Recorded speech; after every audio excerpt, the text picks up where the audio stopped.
You're listening to ArTEEtude, a podcast with artists created and produced by Detlef Schlich, a visual artist and ritual designer, living and loving in West Cork, and best known for his essay about the cause and effect of shamanism, art and digital culture.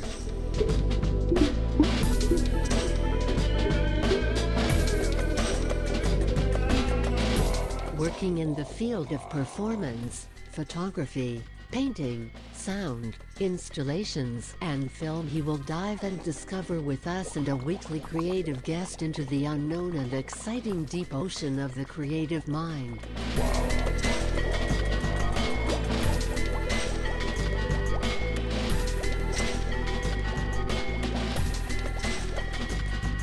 This is Detlef Schlich, and today we dive into the unexpected deep ocean, the exciting deep ocean of the creative mind, together with Monty Warren.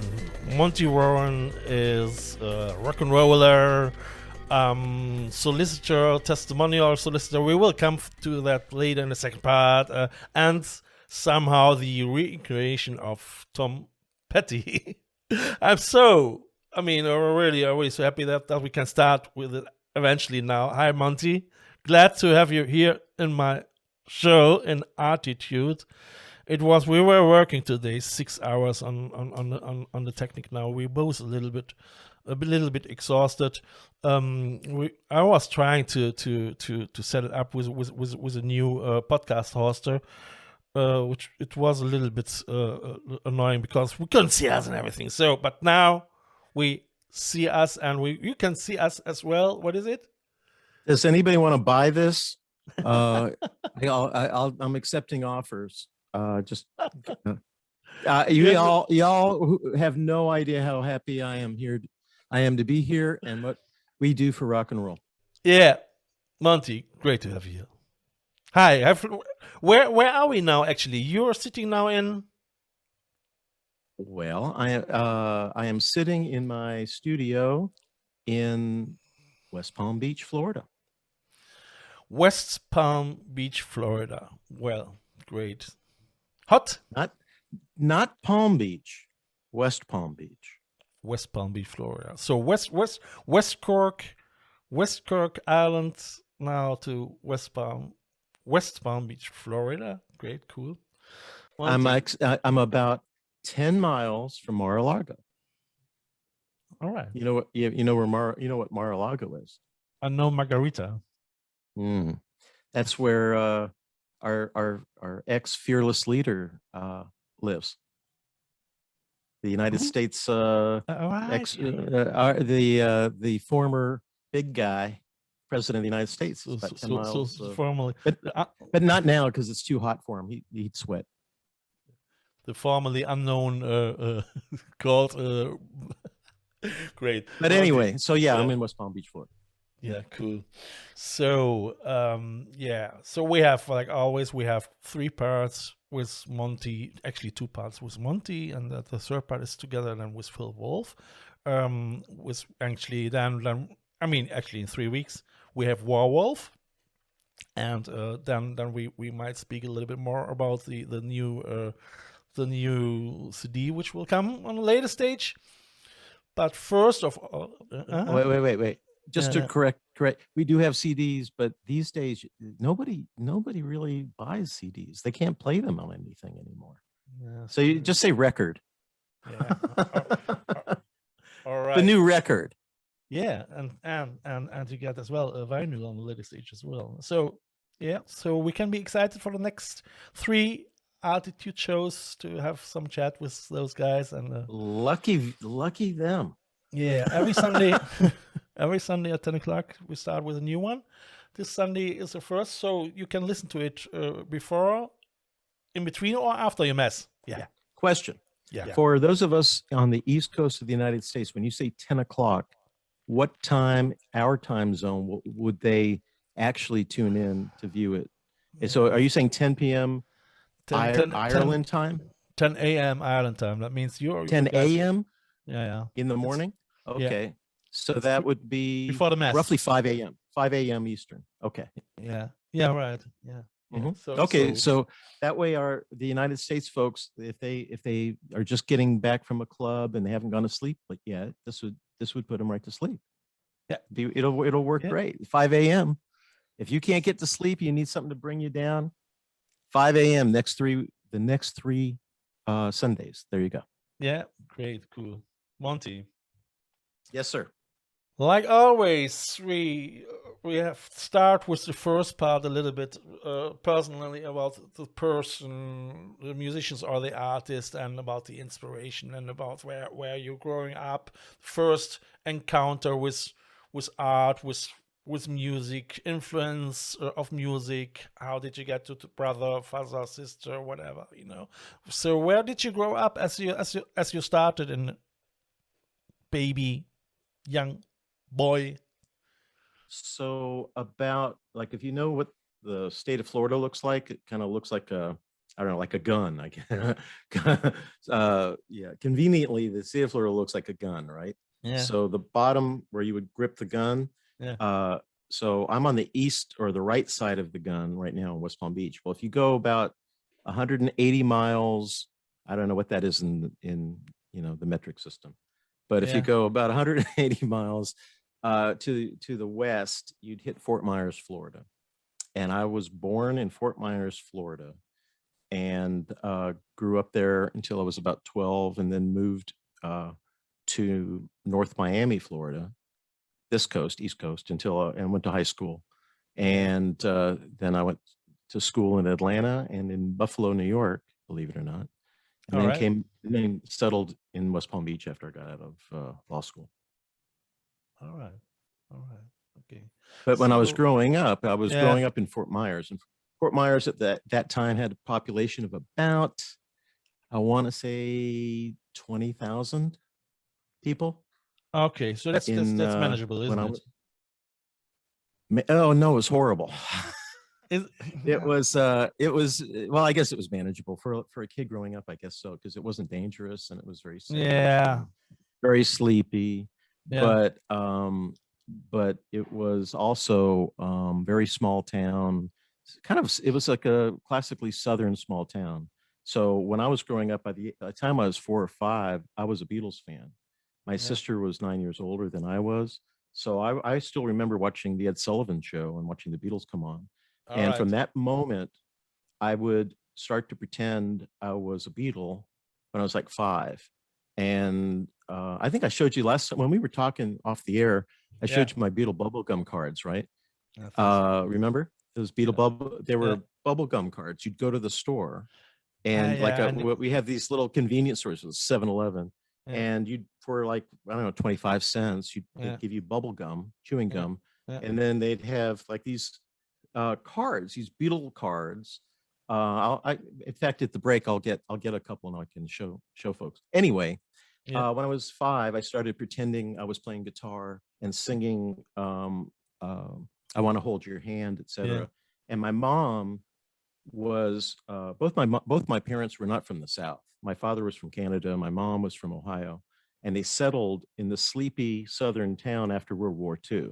Yeah. And my mom was a pistol. She was bored by small town. She thought, it was too slow for her.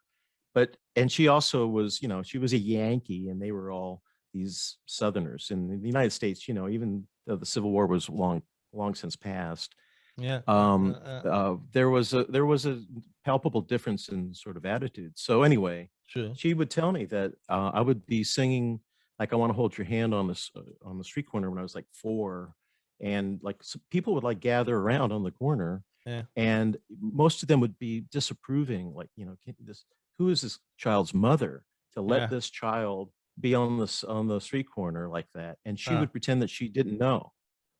She would pretend, I don't know, that's terrible. It must be some floozy.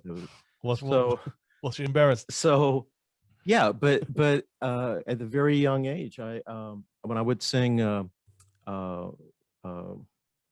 saw her standing there. I thought that the chorus was, I guess it would be the bridge. I thought they were singing "I'll Never Dance with Her Mother." I would sing "I'll never dance with her mother," and Yeah, I mean, it made sense to me. And your Because mother I was. wouldn't dance with your mother. So Yeah. she took it And so, personal. well, no, I just thought it was about somebody else's mother, and I wouldn't dance with somebody else's mother. So Yeah. anyway, that was what it was sort of like. And my mom would play piano when I was growing up, and she played by ear. Yeah. And so I was around music at a very early age, and she got me guitar lessons when I was like 5. And I think I told you this as well when we first met. Um, my first lesson, they wanted to teach me how to read music and how to, based on what you were reading, pluck out a American folk song that Americans will recognize. The song was What called was it?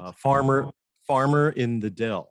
So Can it you was still like sing the it? farmer, the farmer in the dell, the farmer in the dell. Hi ho, the merry-o, the farmer in the dell. Like what you hear so far? Make sure you never miss a show by clicking the subscribe button now. This podcast is made possible by listeners like you. Thank you for your support. Now back to the show. Anyway, I wanted to be able to play. I saw her standing there, so I quickly summed up that this guy who was trying to teach me guitar had no idea about rock and roll, had no idea about the Beatles. So I lost complete interest in the guitar. I didn't pick up the guitar again until I was I think I was 17. Yeah. So my rock and roll career pretty much ended at the age of 5, and I didn't pick it up again until I was 17 because of that. Okay, things like this can happen, isn't it? So unfortunately, I know. It's in my case the same. I mean, I stopped learning guitar because of some initial sparkling where I say, I'm not interested anymore, isn't it? So bad teachers. Bad teachers. Oh, yeah, sure. You know, but I mean, sure. But I mean, he killed my my whole excitement about learning how to play guitar. I figured, yeah, and so I then took up drums when I was like 11, I think, 10. Yeah, about 11. My dad got me a drum kit, and I would watch on TV. I'd see Ringo, and I think, well, I could probably do that. So I could kind of do that. And so I thought I was a drummer and thought I was decent. And then I got into middle school and like took band, right? And I go into the band and I thought I was going to be on drums. And every black kid kicked my ass on drums. I soon realized I couldn't play drums. I thought I could, but all the black kids were awesome, and they finally I figured, well, I can't play drums either, so I was out. I just stopped. So what I did until I was about 17 is I just pretended I'd play air guitar and and under the bed, you blanket on top of that, so like pretending you're Jimi Hendrix, isn't it? I had a tennis racket. What I did. And so what happened was I about the age of 14, I discovered the Rolling Stones. And at that age, I became obsessed with Keith Richards. And I wanted to figure out who that guy was and what he was actually doing on guitar. It looked really like unlike anything I'd ever seen. Yeah. And it just totally blew my mind. And so from the age of 14 to 17, I would pretend I was doing all of those, those drugged out Keith moves, but I was, every hour I was home, I would put on a Stones record and I would train my ear and try and pick out where the rhythm guitar was so I could figure out what he was doing, just what he was sounding like. Sure. And that obsessed me, and really to this day. But I mean, it was only finally when I graduated high school like 6 months early before I started college, and I had 6 months to myself. Yeah. And I finally figured out, well, if Keith can do it, I can do it.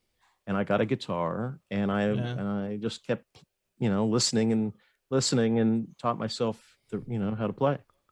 Yeah, sure.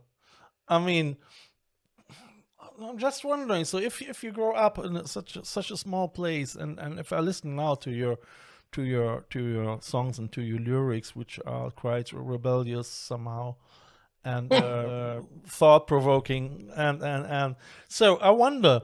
I mean, I wonder how it was for you as you were a young guy, with 6 years or 8 years or years I or was only angry, 10 years pissed old. off.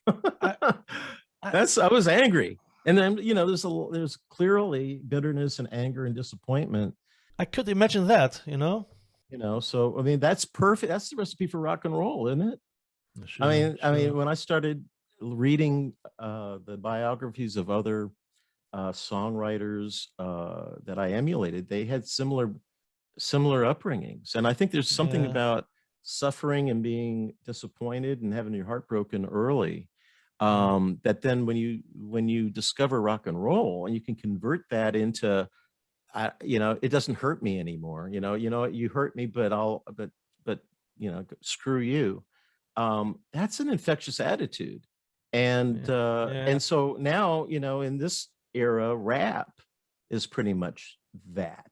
And so that's Yeah. why I finally summed up or figured out that, rap's never going to end, because that same concept that I went through, which is, you know what, I don't need my music teacher. I don't have to read music to do this. Yeah. I can, 3 chords and the right attitude, I can channel all this, stuff and be creative and kind of send a message out, even though I'm not trained.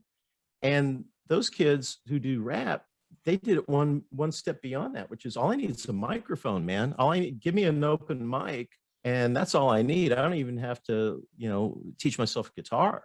I can just sample other stuff and I'm ready to go. So that sort of concept of, well, if they can do that, and well, then I can do that. And so it's the simplicity of it that is infectious. Whereas what you folks do as artists, man, I don't know. I see, that's not the same concept. I'm obsessed with.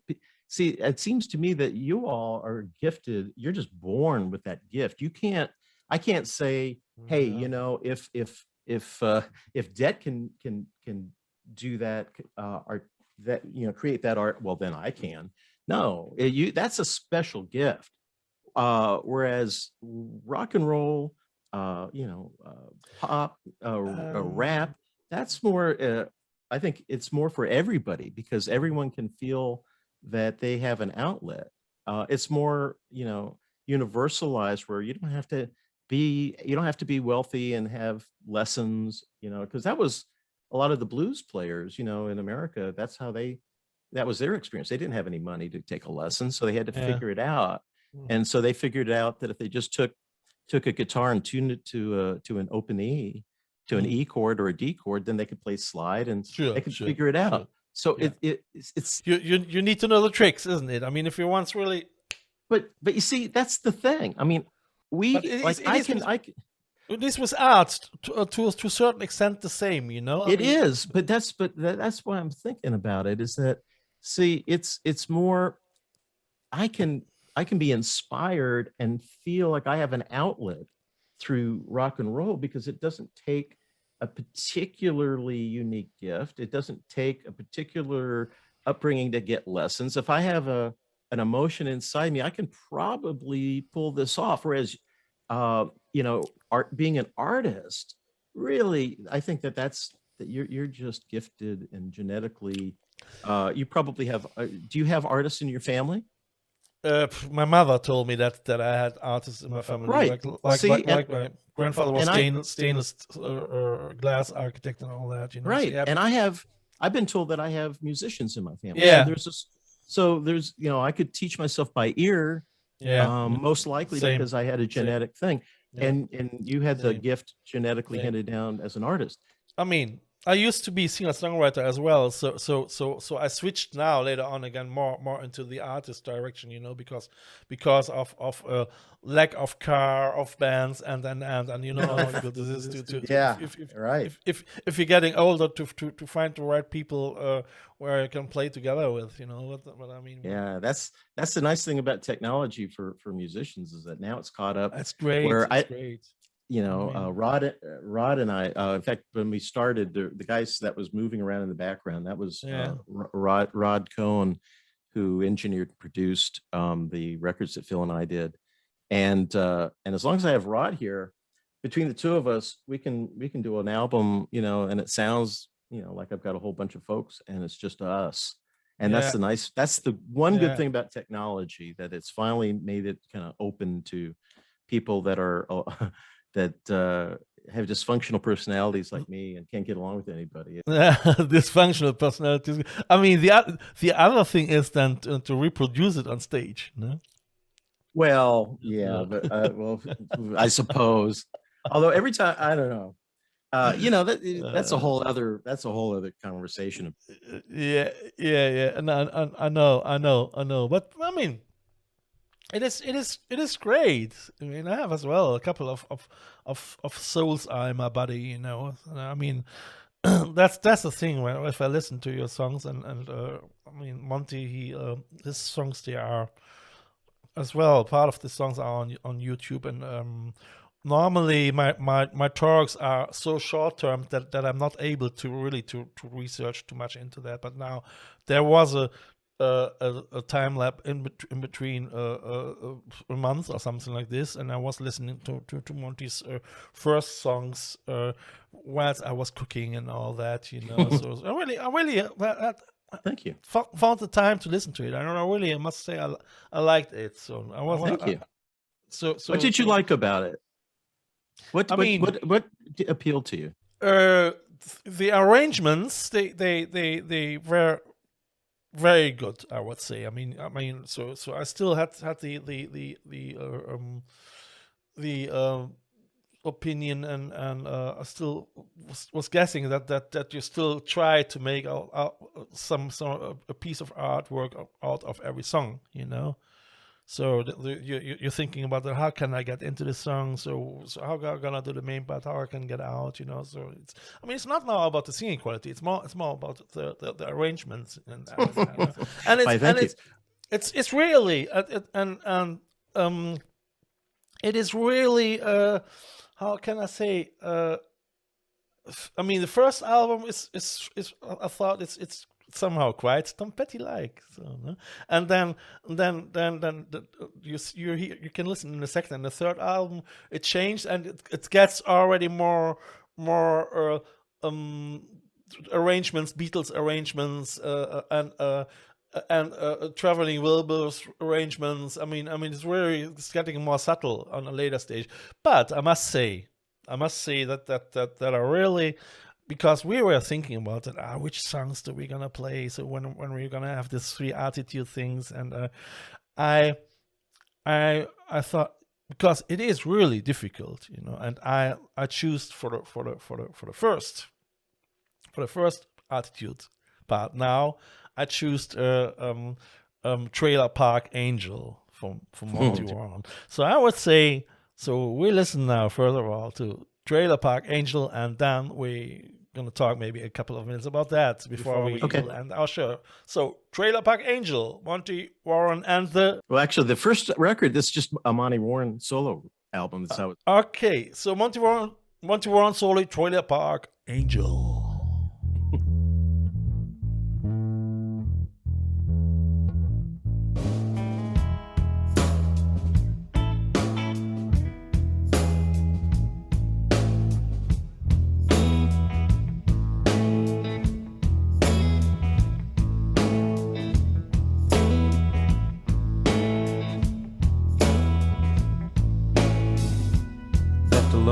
Much, I guess.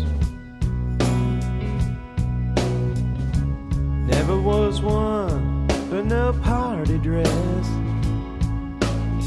but I seen that look in her eyes. That's our way too many cloudy skies, and that Trailer Park Angel's in my house tonight. Trailer Park Angels in my house tonight. Trailer Park Angels in my house tonight. And she's praying it's gonna be alright. Daddy wasn't too much of a man. like to solve his problems with the back of his hand. And I felt that hurt in her heart, and it's slowly tearing her apart. But that trailer park angel's in my house today. Trailer park angels in my house today. Trailer park angels in my house today. She keep me from slipping away.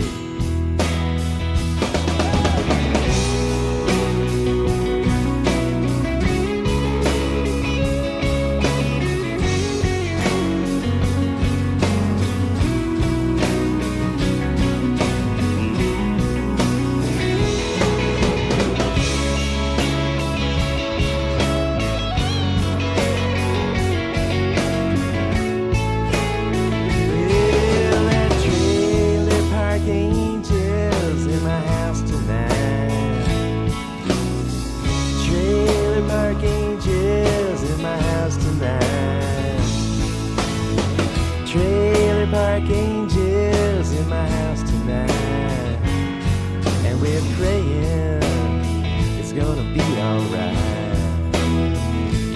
I said we're praying it's gonna be alright. I said we're praying it's gonna be alright. I said we're praying it's gonna be alright.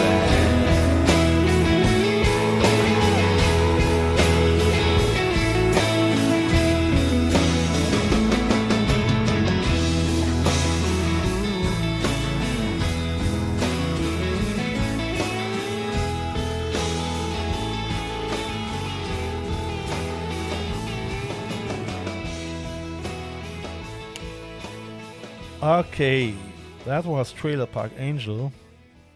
Cool song. I really love it. I mean, I was Thank you.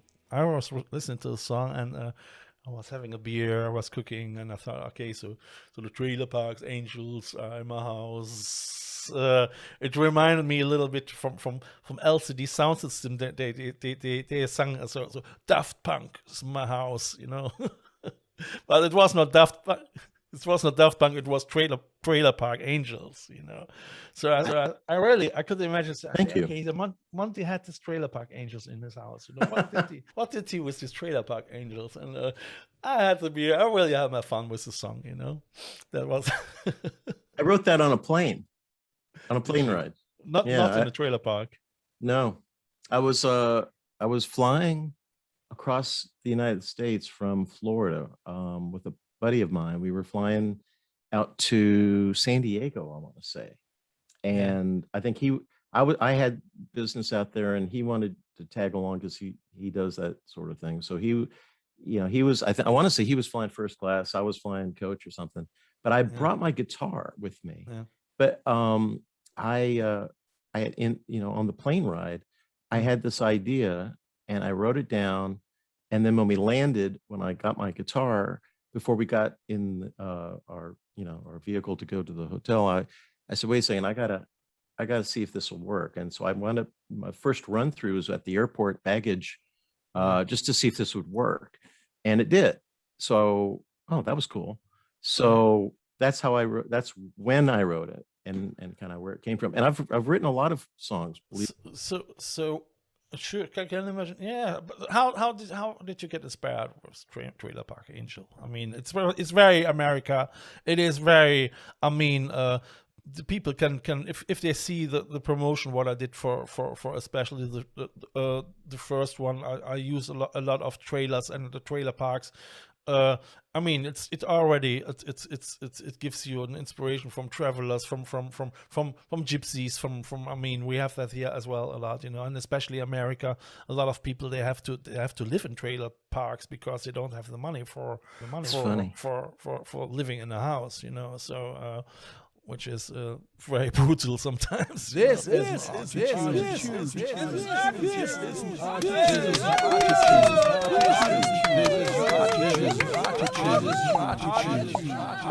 right. Well, Tom Petty, I read, to paraphrase him, he once kind of said that he doesn't like to question where it comes from. He just sort of pays attention when it comes. And he said, it would be, I think he said rude, to not pay attention when these things come, because there's sort of a gift from outer space practically. So I guess when the idea came in, it was sort of from somewhere else. But then over the years, I've thought about that song, because it's really what had happened was I had been talked into basically making a record by this band in North Carolina. And this is the connection with Phil. Phil was a fan of that band even before I was. And there was a band that was very well known in North Carolina, United States, out of Raleigh. And they are known as Terry Anderson and the Olympic ass kicking team, believe it or not. And anyway, I know them. And I came to them because Terry, who's the leader, and Jack Cornell, his partner in that band, who plays bass and produced their records. I became aware of them through a band called the Yahoos. The Yahoos were a band that had the former lead singer from the Georgia Satellites, and Keith Christopher, who was one of the original founding members of the Georgia Satellites, and Roscoe Amblin from used to be, I guess, the Joan Jett band, Joan Jett and Blackhearts, and then he was later Steve Earle. Anyway, I was a fan of their record and started going around the country watching them perform, and that's how I met Terry. And long story short, I got them involved in coming to my house and playing a party that I was going to throw in my house. And before they arrived, I had an old collection of songs I had written and recorded on my own, and got talked into letting them hear some of my songs. And I did it just as a joke. And Jack, who produces Terry's records, heard them and talked me into making a record with them backing me up. That was the Trailer Park Angel album. Is produced by Jack. With Terry Anderson's band backing me up.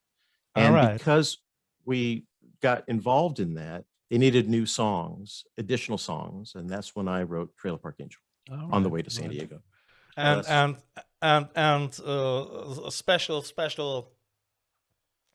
special encounters with Trailer Park Angels. Oh, you want to know why what the subject was all that? I think basically, it's about suffering, isn't it? If you listen to the first and second verses, it's about being vulnerable and suffering and going through pain. I mean, when you're living in a trailer park in Florida, at any moment you could get blown away, couldn't you? I mean, we have hurricanes and all this sort of thing. And it's the people that live in trailers that feel more vulnerable than anybody else. And so it's the vulnerability. It's feeling like at any moment, I'm not safe. So when you have a childhood, or you have that stuff in your background where you feel, I don't really feel safe. It scars you, and it creates a certain outlook and a certain. I know exactly the feeling. So the first verse is sort of about that from a female perspective, and the second verse is from a male perspective who understands what she's going through. It's about compassion. It's about suffering, and it's about vulnerability. I shouldn't reveal all of that. No, directly, that's okay. It's cool. I like it. But it struck me. I mean, these things, when you write them, they turn into, as you age and as you go through life, you realize that they mean other things than you thought. So one of the things that just dawned on me really was, in some respects, my own mom could be arguably viewed as a trailer park angel. Even though she lived in a ghetto in Toledo, Ohio, and was mostly locked in her basement most of her childhood by a cruel sister. But but she's still a trailer park angel in that she Yeah. went through suffering at that age. And, Yeah. so it's about overcoming suffering and finding soulmates out there, and identifying with them and figuring out that between the two of you, maybe you might be able to circle the wagons and get through this thing called life, So that's what it was about. Yeah. And I so from think- an art point of view, I think I think, go ahead. I think that's the reason why I like it, because, like I say, I really could comprehend it, because I used to live, when was it, 2017, just for a couple of months in a trailer, and not in a trailer park, next to a shed of a farmer to the sea, because I didn't have a home and I didn't know what I'm gonna do, and it was already October and it was getting cold, so it's before I find. So you were a trailer park angel. Before I found this place here, yes, I am. You were a trailer park angel. That's right. But you don't have I to live in am. a trailer. You don't have to live in a trailer to be a trailer park angel. No, that's true. It's if you've gone through pain and suffering and feel vulnerable, you too are a trailer park angel. That's right. On that note, Monty, so I would say we are already probably, I don't know how much, 30, 35, 40 minutes already. It was lovely to speak with you in the first part. Thank you. It was really great. I would say, dear listeners, if you want to know more about Monty, I will put everything into the description, like always, the links to Monty's albums and whatever, you can find it there. As well, you can go to ArTEEtude.com if you want to buy some merchandising, like T-shirts and so that's or just put some money for the podcast. You will find it. You will find everything if you want. If not, just listen to the podcast. It's great as well. I've got a cliffhanger for them that'll encourage them to tune in next week. Tune in next week, and you'll see me remove these sunglasses. All right, you see. But if you watch the visual one, Yes. because the visual one comes 1 week later. So first of all, you have to listen to the first, and then you can listen to the second one. And if you want, the sunglasses off. That's right. yeah, but but actually in 3 weeks. So it's like Christmas. Okay. Hey, Monty, thank you very much. Thank you. See you soon, and bye, folks. Ciao. You have listened to ArTEEtude, West Cork's first art, fashion and design podcast. ArTEEtude, never so close again. That was too close.